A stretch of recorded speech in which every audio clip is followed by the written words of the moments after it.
I believe that these last few months of 2024 could be one of the best times to get the American Express Platinum card in the UK, and I have not one but 3 strong reasons to support this claim. Hi there, welcome to the channel. Here we talk about the UK world of personal finance, and in particular credit cards and reward points, and how they can help you elevate your travel experiences or just get additional savings on your day-to-day spending. So in the past, I've already made a few videos about the Amex Platinum, but never have I seen this card be so attractive for potential new applicants. And that is due to some promotions and also changes to the card sort of overlapping and coinciding. So in today's video, we are going to talk about exactly how much value can be had by taking out the Platinum card before the end of 2024. But also, since like any other credit card, the Platinum card is not perfect, we're also going to go over some downsides of getting it so that you can make a decision whether or not this is the right product for you. So the very first thing that the card has currently going for it is the very generous welcome bonus. Basically, if you apply before mid-January 2025, you can get a welcome bonus of 100,000 membership reward points. Let's unpack what exactly this means. Well, 100,000 membership reward points, depending on how exactly you spend them, can be worth anywhere between £500 if you decide to spend them as cashback, which is kind of the easiest way, all the way to £1,000 or more if you decide to use them on travel by converting these points into airline miles or hotel points. I'm not going to go into the details of this today, but I do have a dedicated video about the best ways to spend your membership reward points in order to maximize value, and I'm going to link down below in the description to that video so that you can check it out later. But the main takeaway here is that 100,000 points welcome bonus is worth conservatively at least £500. However, there are unfortunately a couple of caveats that you have to keep in mind. First of all, you'll only be eligible for the welcome bonus if you haven't held another membership reward points earning credit card in the UK in the past 2 years. That means if you've already had either the Platinum card or the Gold card or the free Amex Blue Rewards card in the past 2 years, then sadly you will not be eligible for the bonus. But if you've had any other Amex credit card or you haven't had Amex credit cards at all, then you should be completely fine. Secondly, in order to trigger the bonus, you need to spend £10,000 in the first 6 months with the card.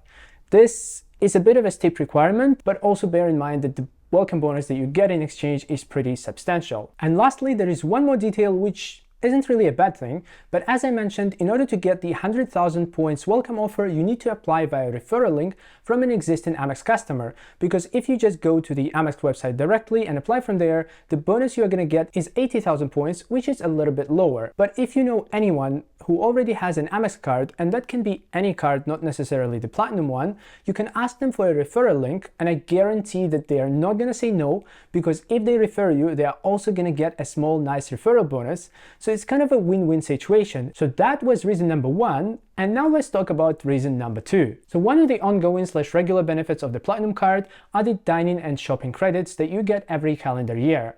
Basically, you get £100 to spend at Harvey Nichols that is split into 2 credits of £50 that unlock every 6 months, and then you get a £300 dining credit that is split into £150 that you can spend at select domestic restaurants, and then the other £150 can be spent at select international restaurants. And that totals up to £400 in credits every calendar year. Now the thing is, from 2025, Amex is shifting away from the Harvey Nichols credit and instead doubling down on the dining credit. So starting from 2025, you will no longer get the Harvey Nichols stuff, but instead you will get £400 of dining credit that will be split into 4 credits of £100.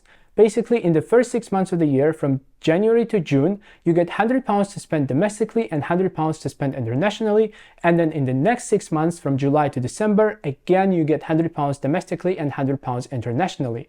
So that's the same £400 of credits in every calendar year, but it's just distributed slightly differently, and it all goes towards dining instead of dining and shopping. And this is actually where things get interesting. As I said, these changes only kick in from 2025, which means that if you apply for this card in 2024, you will still get the old £300 dining credit, and you will still get the £50 Harvey Nichols credit for the second half of 2024.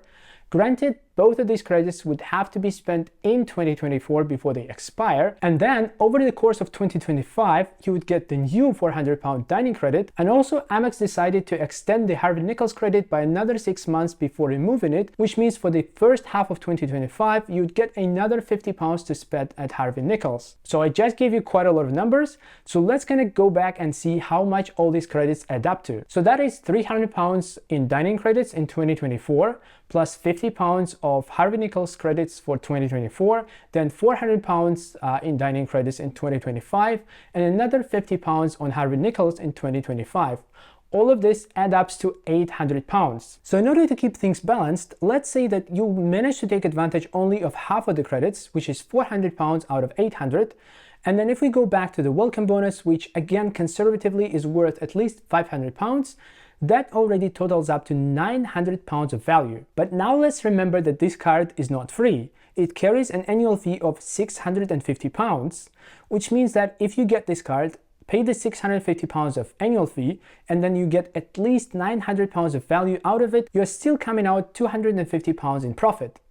But at this point, some of you may say that all of this that I described seems like a little bit too much effort to just get £250 in savings. And that is a point that brings me to reason number 3 to consider getting the Platinum card. So the Platinum card has always been positioned as a travel card primarily. Before COVID, it didn't have any of these fancy dining credits, and neither did it have a 100,000 points welcome bonus, but it was still very popular thanks to the travel benefits it delivered, and it still does deliver them. So that means that on top of this potential £250 in savings, you also get a host of travel benefits. Mainly this includes unlimited airport lounge access for up to 4 people, a pretty comprehensive travel insurance that even includes car hire for you and all of your dependents, elite status with major hotel chains like Marriott, Radisson, and Hilton. Most notably at Hilton, this means that you get a free breakfast for 2 on every night of your stay. There is also access to fine hotels and resorts and a few other miscellaneous benefits. I'm not going to do a detailed review of the Platinum card in this video, but even if you take just the airport lounge access, that's a benefit that on its own is easily worth at least a few £100s a year. Well, of course, assuming that you do travel regularly and you would benefit from the airport lounges. And then with the Amex Platinum, it's obviously up to you whether or not you want to keep the card beyond the first year, or even for the entire first year, because Amex is known for giving out prorated refunds, which means that, for example, if you cancel this card after 6 months of holding it, you're gonna get half of the annual fee in a refund. And now, to keep this video more balanced, let's talk about some of the downsides of the Amex Platinum. Well, first of all, obviously, this card costs £650 a year, which makes it the most expensive publicly available credit card in the UK. Sure, there are also a lot of benefits that easily offset the annual fee, but as we have just gone through these benefits, you may have noticed that first of all, this card is quite travel-centric because, lounge access, travel insurance, car hire, hotels, and also it's a little bit London-centric, especially with the domestic credits. The easiest place to spend them is London. So the point I'm making here is that despite all these great benefits and all that value that you can get from the card on paper,